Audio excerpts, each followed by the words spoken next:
What I think is interesting is take a look at this last line. If you want, I can help you figure out which one fits your situation: budget, doctors, medications, travel, habits, etc. That's an interesting last line. It's basically saying, hey, I can do more with this if you tell me more about your situation. And that's the whole point I want to make today. Most of the advice you've heard about AI prompting says you need to learn special techniques. Carefully craft your prompt, use the right structure, engineer it just right. That advice is mostly outdated. What actually matters is a lot simpler than that, and I'm going to show you exactly what I mean with two examples.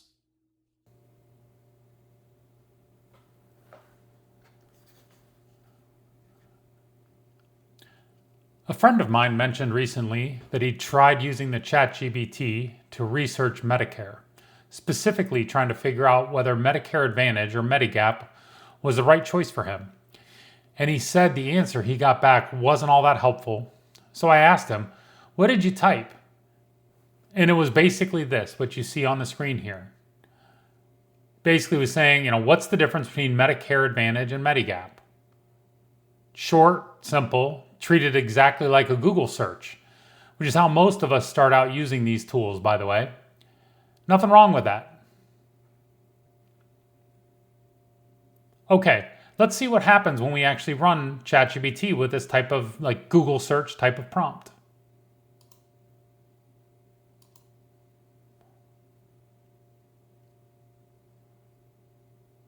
Okay, so let's look at what came back. You can see, this came back with, pretty good information. The Medicare Advantage and Medigap are two different ways to get extra coverage beyond Medicare. Came up with some nice graphics here.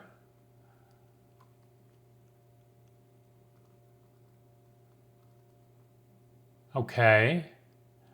It's well organized, it's accurate, it covers the basics. If you just wanted to understand what these two things are, this does the job.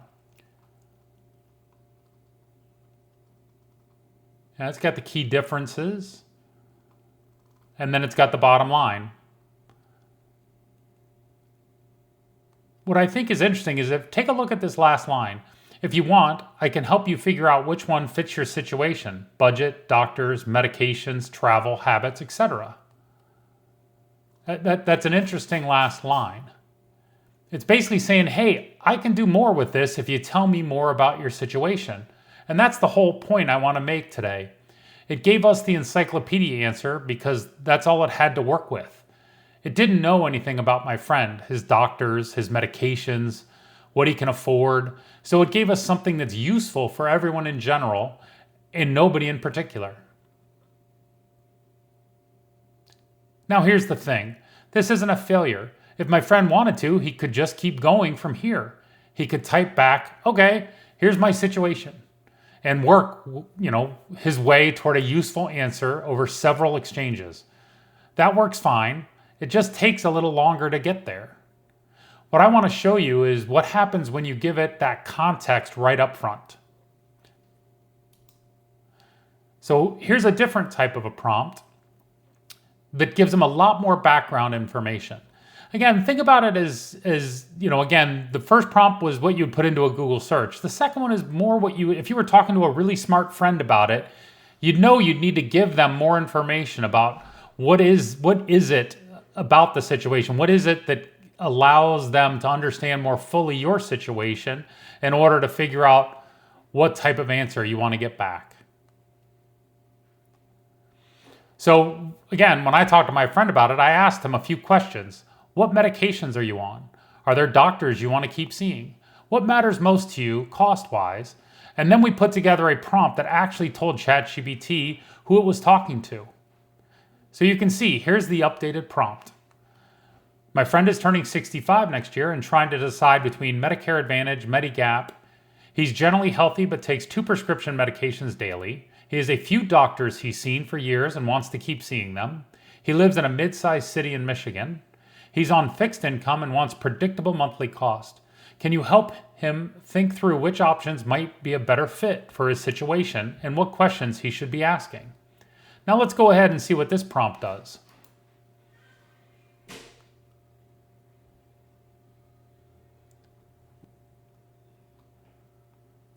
Yes, for someone in your friend's situation, there's a universally better choice, but there are some clear trade-offs that can help him narrow the decision. You can see it's already giving a more pointed response here. This isn't just the encyclopedia answer. It gives it a lot more detail. So it's giving that quick comparison. Medicare Advantage Part C, Medigap, original Medicare. So it's telling him kind of the differences here.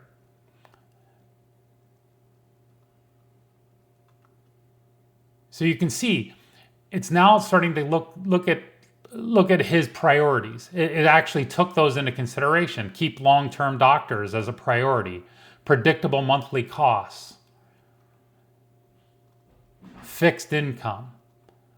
2 daily prescription medications. He should, make a list of the medications and figure out. So you can see already it's giving him a more nuanced response compared to his situation. What's great here is, again, it's asking questions he should ask before deciding, about the doctors, about the medications, about the costs, about the future flexibility. The last question is especially important, it says here, because in many situations, getting Medigap policy is easiest during the initial enrollment period around 65. Waiting until later can make obtaining certain Medigap coverage more difficult or expensive depending on the circumstances and state. That's really interesting that it's telling us that and it's asking us that. We didn't tell it, hey, think about all these types of different contexts. It just knew. It said, hey, wait a minute. Depending on what your first choice is here, it may be difficult down the road to make a change. Again, that's not something we asked it in particular, but it's something it's pointing out to us. It's doing a good job here of kind of inferring from our context that we gave it what things that he should ask those doctors and think about when he comes up with which one is right for him.